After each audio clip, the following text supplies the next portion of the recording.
Alright, so we're going to review here. This chart is very important. It says we study wisdom.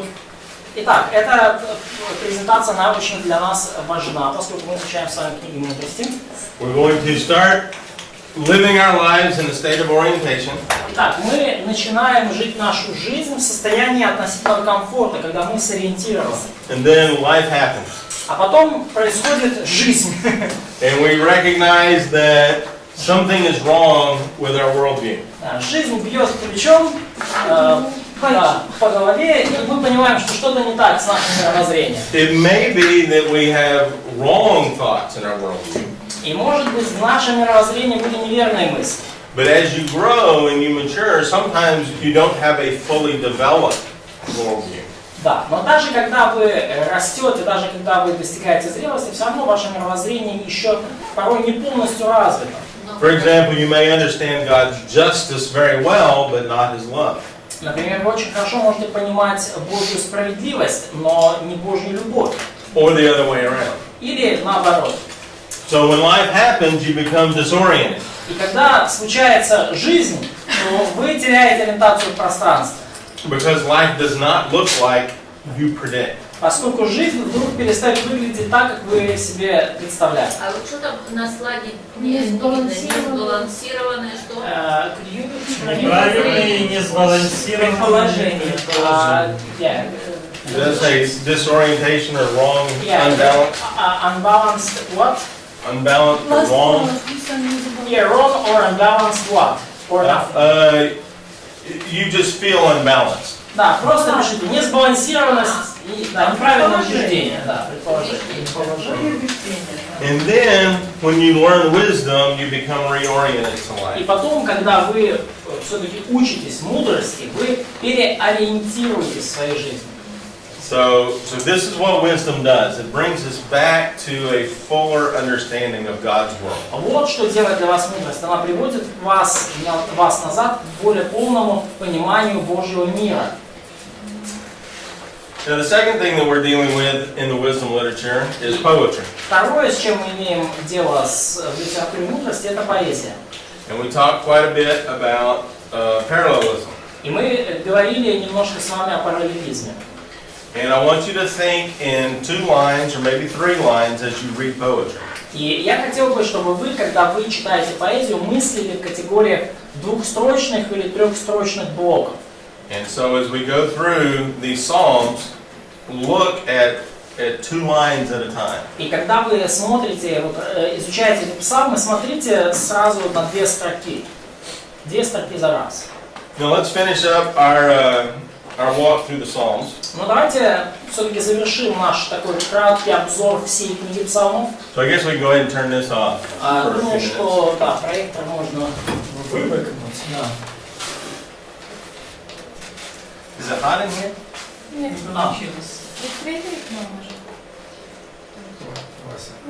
Something is. Could you turn it off? Oh, me? Let's see. What? Unplug it? Yeah. Oh, there we go. There we go. All right. Вася, я понял, зачем тебе Бог сюда послал. Short people have all kinds of problems with their worldview. Short people, yeah, да, уж как у людей маленького роста в самые большие трудности с мировоззрением.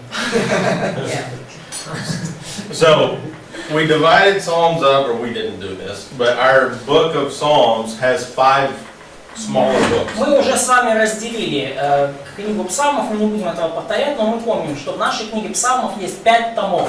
Book 1 are Davidic Psalms. Первый том – это псалмы Давида.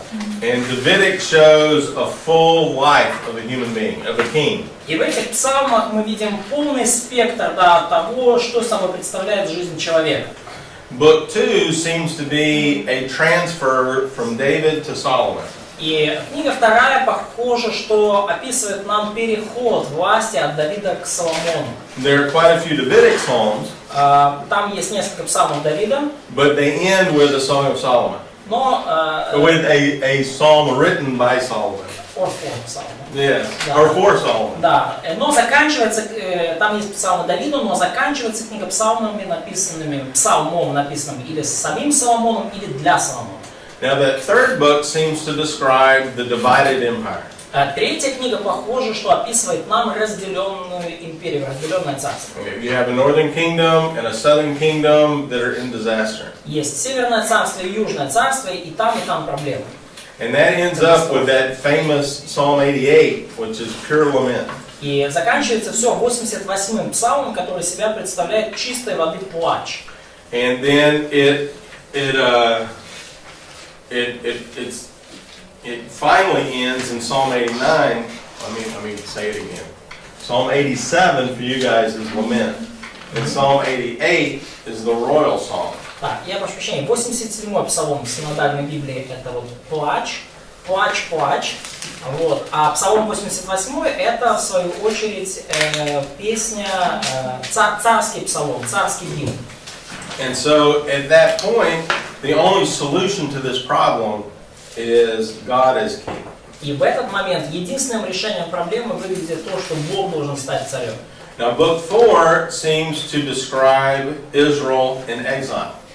Четвертый том, похоже, что описывает Израиль в изгнании. And this is where we left off yesterday afternoon. И вот вчера мы с вами на этом днем остановились. So if you look at Psalm 89, И когда вы смотрите на Псалом 89, this is a psalm of Moses. это вы видите, что это Псалом Моисея, молитва Моисея, человека Божия. It's the only psalm that's designated a prayer of Moses. Единственный псалом, который обозначен как молитва Моисея. And we talked right before we left yesterday on why they would go back to Moses. И мы с вами немножко говорили прямо перед уходом вчера, почему же, с какой же стати им возвращаться назад к Моисею. Of course, Moses is the author of the law. Конечно же, Моисей, с одной стороны, он автор закона. And that goes back to the promises that God has made to the nation. И это, опять же, отсылает нас назад к тем обетованиям, которые Бог дал всему народу. Moses also looks forward to a prophet like himself. А Моисей также в своих книгах он предвосхищает, предсказывает появление пророка, подобного ему. Which we certainly anticipate as the Messiah. И, конечно, мы ожидаем, понимаем, что это ожидаемый всеми в то время Мессия. So if you look at Psalm 89 and verse 12 or 13. Когда вы посмотрите 89-й псалом и стихи 12 и 13. It begins with, "Return, Lord, how long?" Change your mind. Простите, 13-14, да? «Обратись к Господи, да, доколе». Would somebody read those 5 verses there? Like 13 through 18. Yeah, 13 through 17. С 13 до 17, пожалуйста, прочтите. Возвратись, Господи, как долго это будет длиться, сжаться над своими рабами. Насыщай нас по утрам милостью Своей, чтобы мы радовались и веселились все наши дни. Возвесели нас за дни, когда Ты наказывал нас, и за годы, в которые мы испытывали бедствия. Да откроется взору рабов Твоих дело Твое, и слава Твоя их детям. И да прибудет на нас благоволение владыки нашего Бога, укрепи дело наших рук для нас, укрепи дело наших рук. So looking at those verses there. Смотрите на эти стихи. Verse 14, we go back to satisfy us with your chesed. There's Стих that word. 14, простите. «Рано насыти нас милостью Твоею». Да? Мы говорили, что это слово еврейское «хесед», очень многозначное. So there's an appeal to the faithfulness of God. Мы видим здесь призыв Бога проявить свою верность. And as the last verse of the psalm designates, it's only going to be the work of God that is going to fix the problem. И как 17 стих, 16 и 17 стих подсказывают нам, что лишь дело Божие, лишь труд Божий может как-то исправить сложившуюся ситуацию. So do you have verse 17? Like, may your blessing will be on our hands, on the work of our hands? Yes. So they're asking God to bless what they do. И они просят Бога благословить то, что они делают в последнем стихе. But God has to establish it for us. Но Бог изначально должен установить это, да, явить дело свое. And so if you think about them being in exile, И когда вы себе представляете, что каково это быть в ссылке, в изгнании, all the work they're doing seems to be useless. то представьте себе, все, что они делают, весь их труд кажется бесполезным. So book 4 is a good collection of psalms for us when we don't think that our work is useful. И книга 4, том 4 для нас это очень хороший сборник псалмов в той ситуации жизненной, когда нам кажется, что наш труд бесполезен. As a Christian in the devil's world, sometimes do you feel alone or separated? Будучи христианином, который живет в падшем мире под властью дьявола, чувствуете ли вы себя порой одинокими, отделенными от всех, разделенными? So this book 4 of Psalms can really help you in those moments. И эта книга псалмов может очень помочь вам вот в такие моменты жизни. So, looking at Psalm 89, the Psalm of Moses. Итак, мы посмотрели с вами 88-й, 9-й псалом, псалом Моисеев. If you remember back to the golden calf incident, Вспомните эпизод с золотым тельцом. Moses was asking God to have compassion on the Israelites. Моисей просил Бога помиловать израильтян. So once again, this prayer, which was written by Moses, Опять же, эта молитва, написанная Моисеем, is now applied to their new situation. теперь применима в этой новой ситуации. And so this whole book 4 is now dominated by the person of Moses. И вся теперь вот эта 4-я книга, она как бы в тени личности Моисея. То есть она как бы личность Моисея доминирует явно в этой книге. So outside book 4, Moses is only mentioned in one psalm, Psalm 76. Помимо 4-го тома, Моисей упомянут лишь в одном псалме, это псалом 75. Yeah, you're 76. Yeah. I mean, no, our 76. Yeah. He is mentioned. It's Mentioned not, only not, one not. time. Yeah, Да, not the он author. даже не автор, простите, он упомянут просто, да, в 76-м псалме, 21 стихе. Now, in these 13 psalms of book 4, Но в этих 13 псалмах, в 4-м томе сборника, he's mentioned 7 times. он упомянут 7 раз. So this thought of Moses dominates this whole book. Поэтому эти мысли о Моисее, они доминируют во всей книге. Do you think they think that prayer before, and then just they arranged that to that part of the book? There's an arranger. Somebody did arrange these psalms, and he put them together because he wanted. But this song was written, of course. Yes, this was written by Moses, and I'm sure it came down through time. Да, но то есть позиция преподавателя, что молитва действительно написана Моисеем, она пережила эпохи, поколения, в конечном итоге составителем псалмов она была включена именно вот в этот 4-й том, даже несмотря на то, что это уже как бы не вовремя. Now just to clarify, if you look at the introduction to a commentary on Psalms, Просто чтобы прояснить, если вы смотрите, например, введение в какой-то комментарий по псалмам, then there's a lot of theories on how the book was put together. то сразу скажу, есть очень много теорий о том, как книга была составлена. And this is one theory that I think is probably one of the better ones. И та теория, которой я придерживаюсь, это та, которую я считаю наилучшей. And the one I'm going through comes from the Nikot series, New International Commentary on the Old Testament. Да, и я использую, в основном для Ветхого Завета новый международный комментарий по Ветхому Завету. So that's where this information is И coming вот from. именно оттуда я взял, например, информацию по псалмам для нашего курса. Новый международный комментарий. So at this point in book 4, И в этот момент, в 4-й книге, they can't go back to King David. они не могут уже вернуться на исходную, к царю Давиду. They can only move forward. Они могут двигаться только вперед. So you'll notice that you'll have these enthronement psalms that come up. И мы видим, что в этом томе проявляются уже псалмы воцарения. So if you look at Psalm 92 in the first verse, Например, если вы посмотрите 91-й псалом, первый стих, 92 in Russian? 92 in Russian, 92 Да, в verse 1. 92-й в русском, It простите. begins, the Lord is King.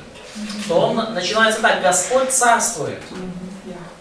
So the Lord is the one that's going to be the king. То есть Господь, именно Он должен стать царем в этой ситуации. Больше нет. If you look at Psalm 94, verse 3. Если вы смотрите 94-й Псалом, 3 стих, The great God is the Lord and King over all gods. то мы читаем там, что Господь есть Бог великий, Царь великий над всеми богами. If you look at 95, Если вы verse 10, смотрите 95-й Псалом, 10 стих, once again, it's the Lord that's the King. скажите народам, Господь царствует. Опять же, снова, Господь является царем в этой ситуации. And just to verify, I'm pretty sure that's the personal name, that's Yahweh. Я просто хочу сейчас быстренько глянуть, но я уверен, что там именно личное имя Господа. Я Какого говоришь, синодальный, вот это? Да, Вы по синодальному, да, я называю, я всегда называю синодальный. А вы в украинской смотрите? Нет, синодальный, просто я не вижу в 5-м, 93-й. Это в 95-й Псалом, 10 стих. Ага, Перед этим 92-й там Псалом, я 3 стих. записала. 94, простите. Maybe you could just quote from English Bible and do not count, or you count in your mind. Mm-hmm. Well, what numbers are they using? Because I can do it real quick. Different. Yeah, because I Oh, it's both? yeah, Okay. and the problem, I already used to English Okay, teachers, okay. so I'm counting in my mind. So I Okay, I'll use English numbers. use English. You use English numbers, all right. Very good. Да, Alright. те из вас, кто понимает английский, да, то вы, Как да, раз вот, те же пользователи, так сказать, украинского перевода, слушайте преподавателя. So now y'all have to do the math.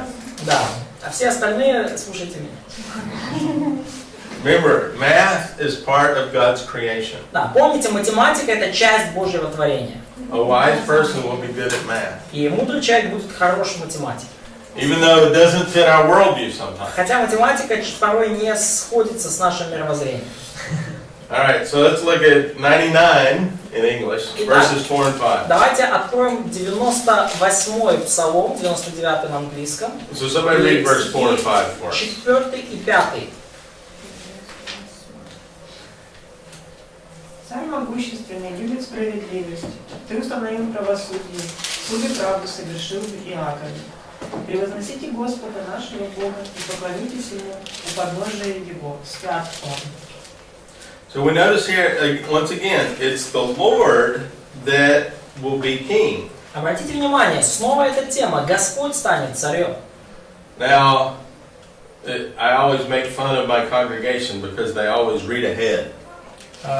You read ahead. Yeah, they read ahead. When I'm in a passage, well, they read ahead to find out what's going to happen. Да, я всегда подкалываю свою церковь, свою общину, когда я проповедую, потому что я проповедую какому-то отрывку, они всегда читают вперед. И они пытаются узнать заранее, что же там будет, о чем я буду говорить. So you guys have read ahead. Да, вы, ребята, уже прочитали наперед, да? So God is going to be king. Вы уже поняли, что именно Бог, в их понимании, должен стать царем. So how is this preparing the soul of the Israelite for Christ? И каким образом эти псалмы уже готовят души израильтян для Христа? Каким образом такие псалмы готовят душу израильтян для Христа? Remember, they have a problem in the mind of the Israelite. Помните, что у них была проблема вот в мировоззрении, в сознании израильтян. The Davidic king is going to rule forever. Они понимали, что с одной стороны царь из рода Давидова должен править вечно. There's no Davidic king on the throne now. They're in exile. И они понимают, что нету сейчас царя из Давидова рода на престоле, они в изгнании. Now these prayers and these psalms are wanting God to be king. И в этих молитвах, в этих псалмах они просят Бога, они хотят, чтобы Бог стал царем. Those two things come together in the incarnation. И то, и другое сошлось воедино в момент воплощения. So God is coming down to be king, Бог сошел с небес, чтобы стать царем. and the son of David is Jesus Christ. И сын Давидов родился, и это Иисус Христос. And so you see how the Psalms are preparing a wise soul to be ready for this event. И вы видите, как псалмы готовят мудрую душу к этому событию. So now at the very end of book 4, Psalm 105. И теперь уже самый конец 4-го тома, Псалом 104. This reminds the community of Israelites how God provided for them and protected them throughout their whole history. И в этом псалме псалмопевец напоминает всему сообществу израильскому о том, как Бог защищал и обеспечивал Израиль на протяжении всей их истории. So Psalm 105 goes all the way back to Abraham. Псалом 104 показывает всю историю, начиная с самого Авраама. And it comes forward to Moses and Aaron.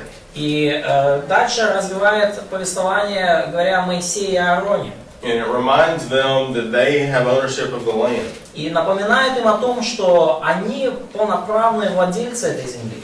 But Psalm 106, Псалом 105, 106 is the last book, right? это последний псалом в книге, да? This reminds the people of their unfaithfulness. Напоминает народу об их неверности. And this is going to be one of these points we're going to observe all the way through the wisdom books. И это один из таких моментов, которые мы будем наблюдать на протяжении всех книг мудрости. God is faithful, God is loving, and God is just. Бог верен, Бог любящий, Бог справедлив. But man is unfaithful and unloving and foolish. Но люди неверные, нелюбящие и глупы. So what wisdom tries to do is pull this believer out of his selfish, sinful world and into God's world. И что пытается сделать Бог, да, через эти книги, и что пытается сделать мудрость, да, вытащить верующего из этого глупого греховного мира в Божий мир. So at the end of book 4, И в конце 4 книги we really have a question posed. нам ставится вопрос. God is faithful in history, and man is rebellious. Бог верен на протяжении всей истории, и человек на протяжении всей истории бунтует. So historically, in 539 under Cyrus of Persia, 639. 539. We're on the return. Да, исторически в 531 году до нашей эры при правлении Кира, царя персидского, Cyrus captures Babylon, and the Babylonian Empire ends. царь Кир, он захватил Вавилонскую империю, и дни Вавилонской империи оказались сочтены. And in 538, Cyrus issues a decree for the captive people to return home. И в 538 году Кир персидский выпускает указ, позволяющий плененным народам вернуться на свои исконные земли. And at this point, they can rebuild the temple. И в этот момент они уже могут восстановить храм. But they could not restore the Davidic line to the throne. Но они не могут восстановить царскую династию, они не могут восстановить потомков Давида на престоле. They have Davidic leadership, and you'll see that in the line of Christ. Их руководители по-прежнему многие из рода Давидова, мы видим это в родословии Христа. But he's not allowed to be a king. Но им не позволено быть царями. So now we come to book 5. И вот с этим мы переходим к 5 тому. And book 5 now opens in Psalm 107 with a community hymn celebrating God's graciousness. И 5 том начинается с такого всеобщего гимна, который прославляет Божью милость и благодать. So somebody read the first 3 verses of Psalm 107. Кто-то прочтите вот этот первые 3 стиха вот этого общинного гимна. Славьте Господа, ибо Он благ, ибо вовек милость Его. Так да скажут избавленные Господом, которых избавил Он от руки врага, и собрал от стран от востока и запада, от севера и моря. So the tone is very different now, isn't it? Сильно меняется тон и настроение псалма, не правда ли? So it's not depressing anymore. Уже нету той депрессии, как раньше. Now we're celebrating. Теперь мы празднуем. And beginning with Psalm 108. И начиная с псалма 107. David makes a dramatic reappearance in the Psalms. Снова в псалмах драматически появляется несколько забытый Давид.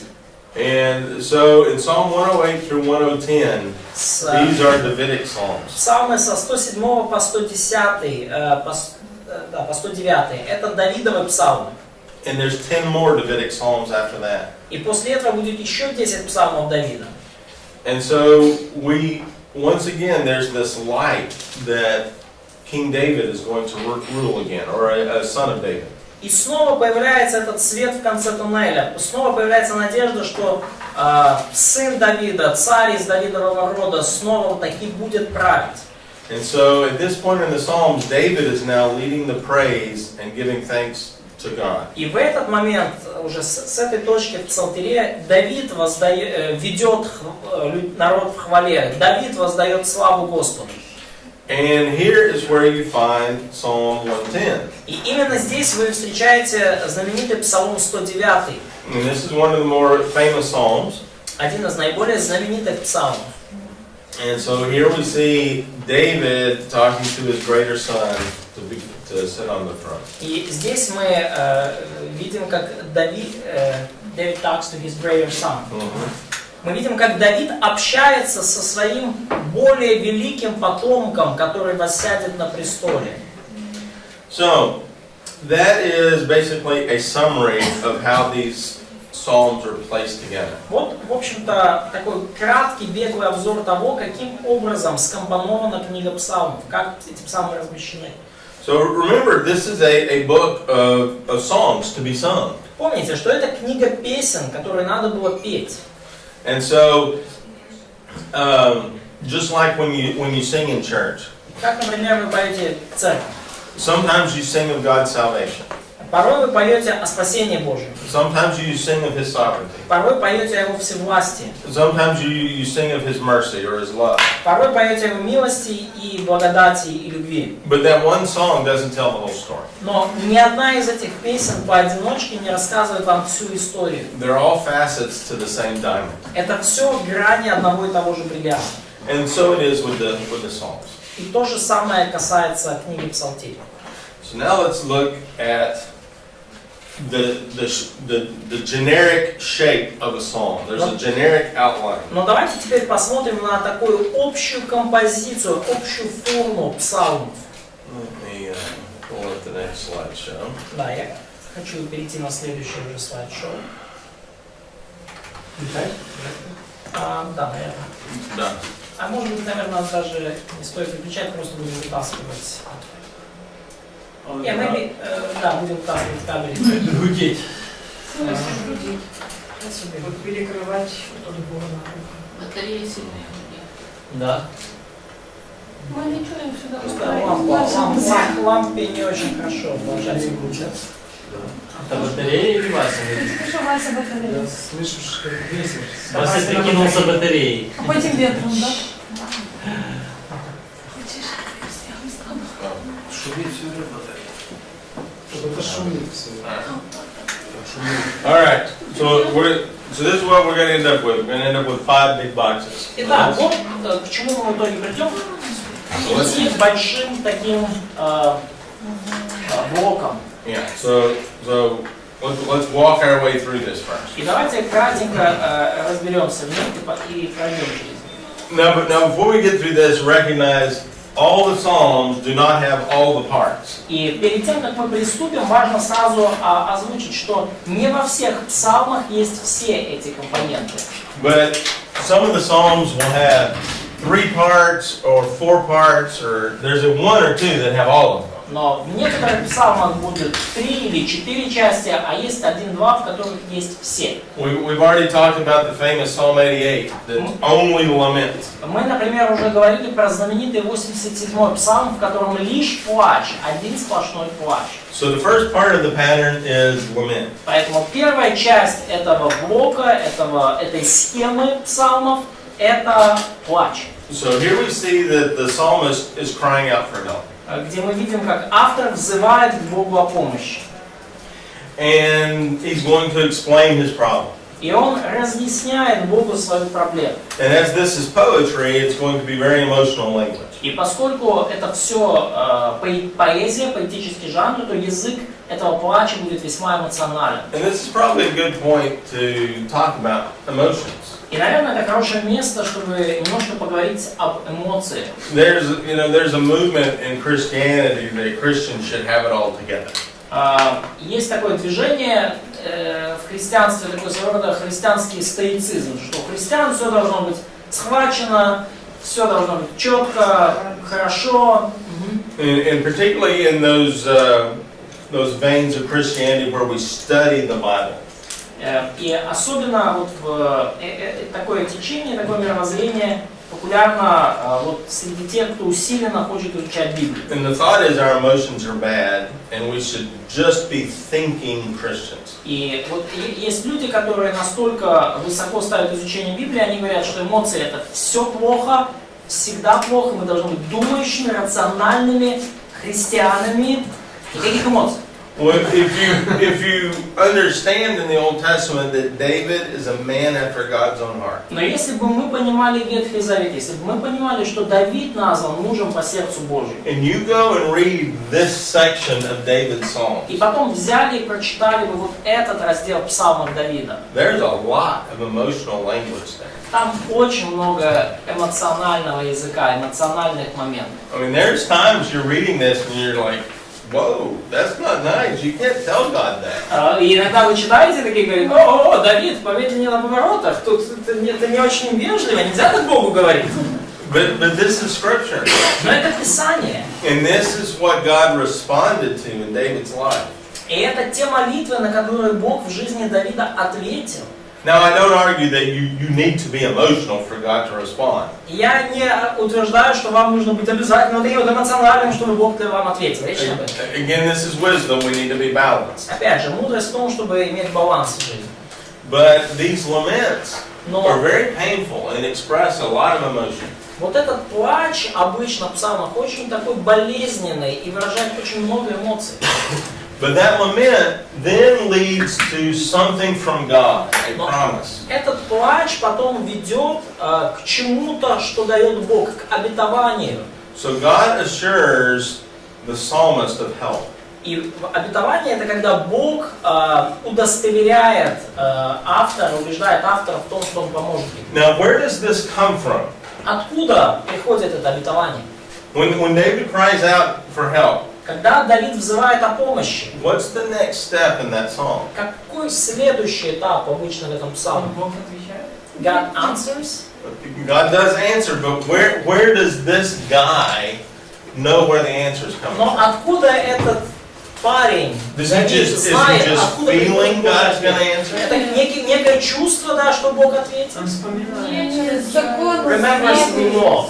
He remembers the law. Он вспоминает закон. He remembers the Davidic covenant. Он вспоминает Давидов завет. He remembers the Abrahamic covenant. Он вспоминает Авраамов He завет. remembers some portion of Scripture. Он вспоминает некие отрывки из Писания. So this scriptural promise is going to restrain our emotions. И вот это обетование из Писаний, оно позволяет держать чувства в узде.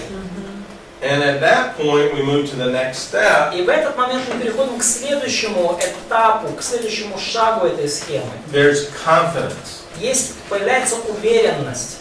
And here, the psalmist believes the promise. И в этот момент мы видим, что псалмопевец верит обетованию. And that confidence then moves to the next step, И эта уверенность далее ведет к следующему шагу. and that's fulfillment. Это исполнение. And you'll notice as you go through the Psalms, again, this is poetry, И вы обратите внимание, когда исследуете псалмы, опять же, это все поэзия, the language is very much shortened. что язык очень конденсированный, да, то есть очень сконцентрированы мысли. So there's not a lot of elaboration. There's not a lot of Details. details. Да. There's not a lot of И details. в поэтическом языке по определению не так много там деталей исторических, не так много, знаете, всего расписано, что оно было и как. But verse 5, there's a problem, and then all of a sudden, verse 6, the problem is fixed. И вы можете заметить, например, что в 5 стихе псалмопевец описывает проблему, а в 6 стихе проблема уже исправлена, все хорошо. Yeah, and so, you know, as a reader, you're like, well, what happened? И вы, как читатели, как бы чешете затылок и думаете, а что случилось между? Well, the details aren't as important as God actually fixed it. Да, и то, что как бы автор дает понять, и что для него самое важное, это то, что Бог решил проблему. From my personal experience as a Christian, Как мой личный опыт христианский, the way God fixes your problem is a lot different than the way He fixes my problem. то я заметил, что когда Бог решает мои проблемы, это совершенно иначе, чем когда я сам их решаю. So the details are always going to be different. Поэтому детали всегда будут отличаться. So those are generally not included. Поэтому обычно детали избавления не включаются. But you will see a fulfillment where God is the deliverer. Но мы можем увидеть окончательное исполнение вот этой молитвы, когда Бог избавляет автора. Now the natural response to that is praise. И естественная реакция автора на Or, это excuse me, избавление thanks. это благодарение или хвала. All right. So let's distinguish between praise and thanks. Thanksgiving. Давайте лучше напишем благодарение, потому что нам надо все-таки проводить отличие между хвалой или прославлением Бога и благодарением Бога. Praise. Хотя у вас здесь напишите просто благодарность Богу. Yeah. Praise is telling God who He is and praising His character. Хвала или прославление – это когда вы говорите Богу, какой Он, и славите Его за Его характер. Thanksgiving is what God has done for you. Благодарение или благодарность – это когда вы говорите Богу о том, что Он сделал для вас. Now, I hear a lot of people pray, I praise you for fixing me. Да, и я слышал, как многие люди молятся так: Господь, я славлю Тебя за то, как Ты меня изменил. Well, that's Thanksgiving. I thank you for helping me. По факту это благодарение, а не хвала. Да? Спасибо Тебе, Бог, за то, что Ты сделал. But you praise God because He's the creator or He's omnipotent. Но вы славите Бога, когда подчеркиваете, что Бог, Ты Творец, Ты всемогущий. So this is the pattern you'll see through most of the Psalms. И это схема, это закономерность, которую вы видите в большинстве псалмов. Now we'll look at another type, which is a praise psalm or a hymn. И мы с вами потом рассмотрим еще один тип псалмов. Это псалом хвалы или гимн. Yeah, we'll look at that in the next hour. На следующем часу мы увидим такие. Это особый жанр псалмов. Let's see here. All It's right. like five last psalms. Hmm? It's like last 5 psalms. Yes. Those would not fit this pattern. Да, That's a different type. да, потому что, например, последние 5 псалмов хвалебных, да, псалмы аллилуйя, которые мы с вами затронули вчера, они не вписываются в эту схему, они другие чуть-чуть. Бо це не вдячність. А? Тут вдячність, а там хвала. Because here we have basically thankfulness and there we have praise. Correct. Да, Correct. да. All right. So let's take a look here. Let's see. What do we got going on? Okay. So let's look at the next type of psalm, which is a praise psalm. И давайте рассмотрим следующий тип псалмов, и это псалом хвалы. So let's look at here. Вечер хвалы. А те как это называется? Do we need the picture? So, how could we call this, like a basic psalm pattern? Yes. Generic. Generic. Psalm, yeah. Да, ну, общий или базовый, общая или базовая схема псалмов, под которую подпадает большинство. Типичная структура. Типичная структура. And that will be on the text. Это, кстати, Does everybody have that down? все записали, да? That's the stomp your foot. Basic Почему psalm такое? pattern. Преподаватель топает ногой. Эти 5 пунктов надо запомнить для теста. Схемочек. Он не годует, Вася. Треба Вася нагодувати, Вася голодний. Well, don't be angry about it. Вы не гневайтесь, да? All right. So now we're going to go to a different type. That's the generic. Now we're going to the praise psalms. Итак, мы с вами коснулись типичной схемы псалма, но теперь мы переходим к особым псалмам, это псалмы хвалы. I'm going to use Psalm 33 as an example. И в качестве примера будем использовать псалом 32. So in Psalm 33, На псалме 32 there's two major sections to a praise song. А есть два базовых раздела, два базовых блока в таком псалме. They begin with a call to praise. Начинается псалом с призыва к хвале. And sometimes the psalmist is calling himself to praise the Lord. И порой псалмопевец даже самого себя уговаривает славить Господа. He could be calling the community to praise the Lord. Like praise the Lord over my soul. Yes, Да. exactly. Да, типа хвали Господа, душа моя, да? Да, и он также призывает всю общину, сообщество хвалить Господа. He could be calling creation to praise the Он Lord. призывает творение хвалить Господа. But this call to praise starts off the psalm, so you can identify it very quickly. Но этот призыв к хвале, с него псалом начинается, поэтому в этих псалмах хвалы можете быстро определить именно по этому призыву. Did you see the first three verses? Somebody read those first three Прочтите verses. первые 3 стиха, пожалуйста. Радуйтесь, праведные о Господе, правым прилично славословить. Славьте Господа на гуслях, пойте Ему на десятиструнные псалтыри, пойте Ему новую песнь, пойте Ему стройно, с восклицанием. All right, so there we go. We have this is righteous one. So we're talking about believers should be doing this. И здесь говорится о праведных в первом стихе. Мы говорим о том, что верующие должны в первую очередь это делать. And then he tells us how to do it. И потом он даже объясняет, как это делать. We're supposed to use a guitar.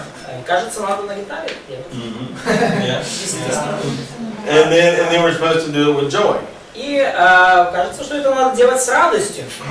Yes. Я еще понял, что хор так вот строится. Сказано стройте, стройно. It's a joke, like in your text it's played skillfully, in our text it's played стройно, and it's like in a row, like, and he says now understand why choirs are standing in a row. Oh, there you go. Line There up. you go.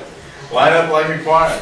Да, выстроитесь как хор. Да. So this gives you your instructions at То the есть beginning. здесь даны уже некие наставления, инструкции, как славить Господа.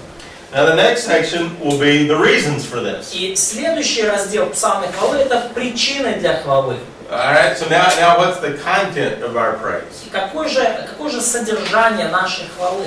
We're all going to get together and we're all going to be happy and we're all going to use our guitars. Итак, все мы соберемся, все мы будем счастливы, все мы будем бренчать на наших гитарах.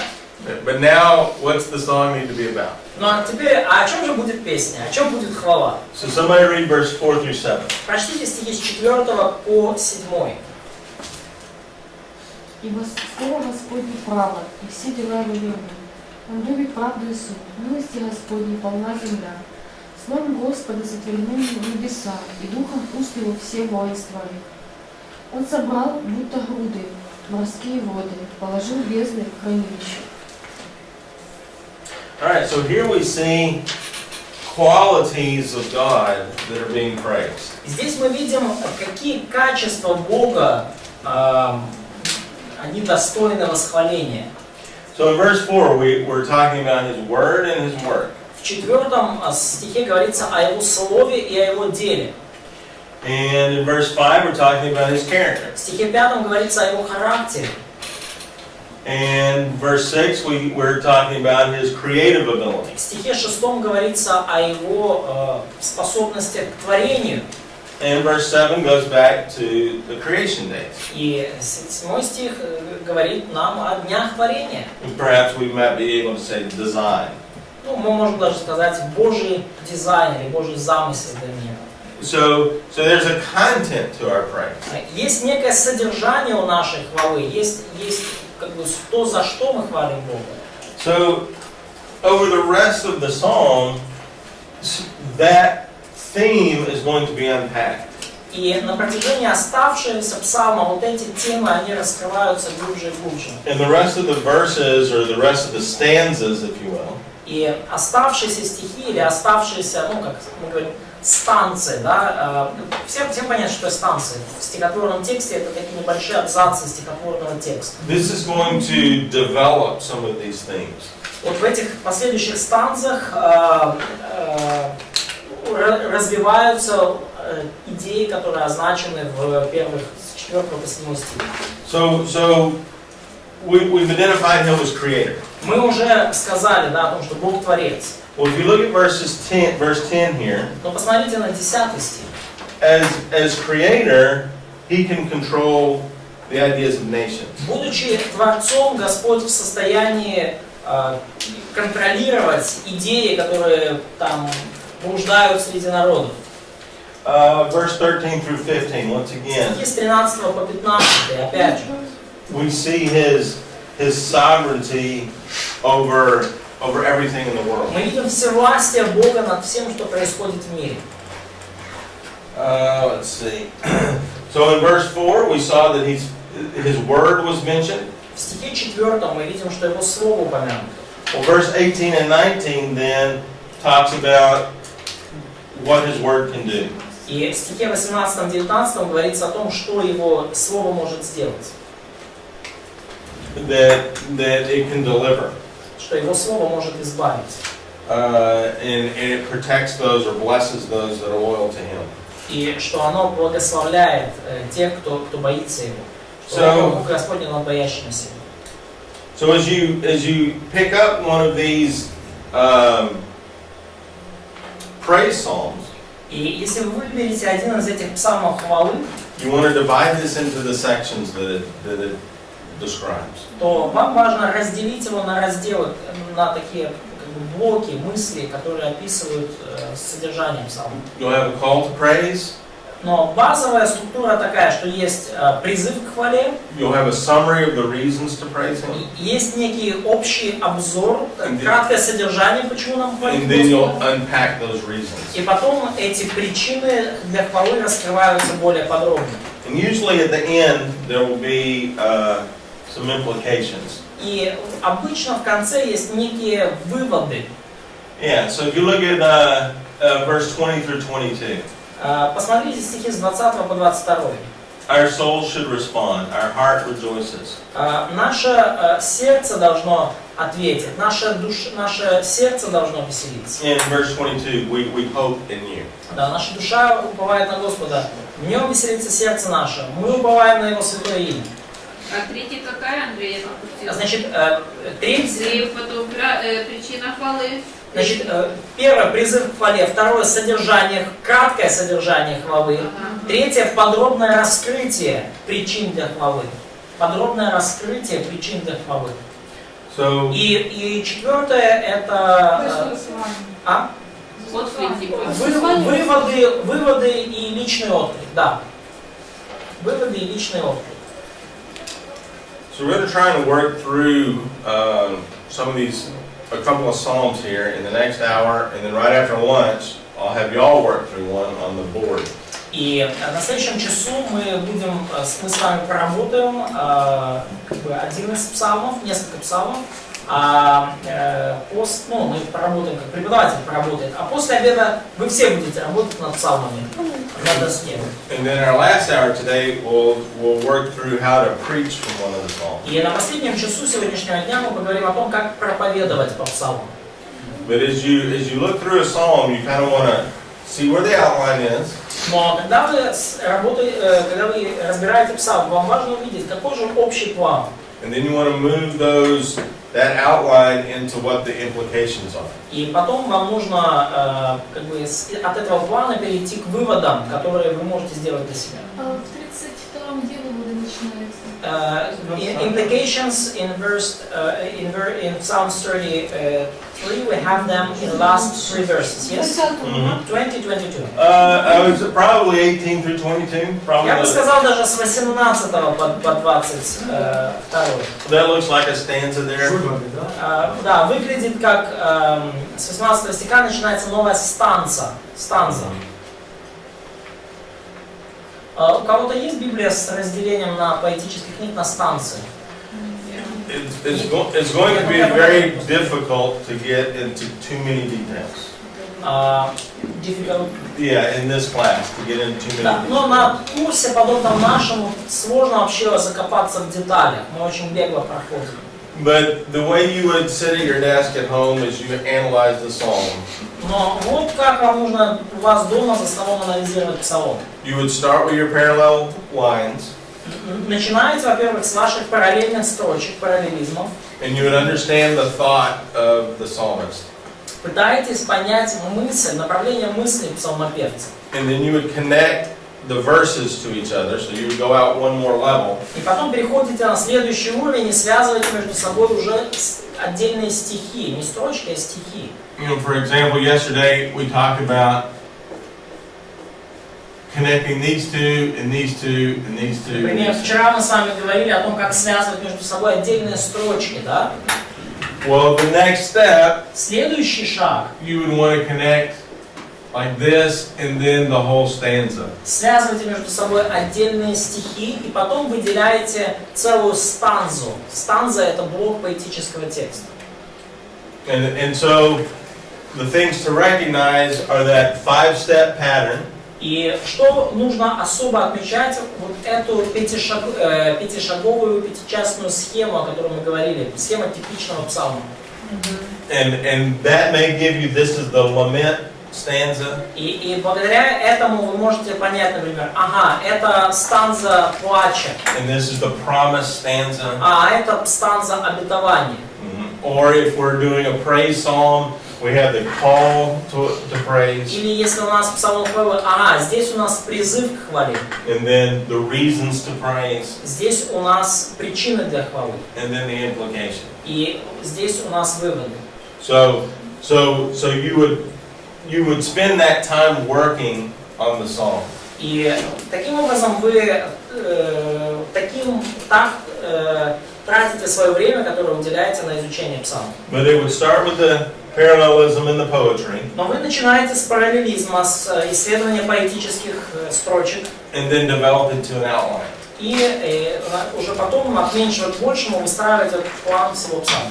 That's going to be hard to do in 1 hour of class. За 1 час в классе тяжело это все сделать. But I want to give everybody a flavor so that when you're working on this at home, you can add these things together. Но я хочу, чтобы каждый из вас прочувствовал, каково оно, да, вкусили запах такого изучения, и чтобы когда работая дома, вы могли уже действовать особо.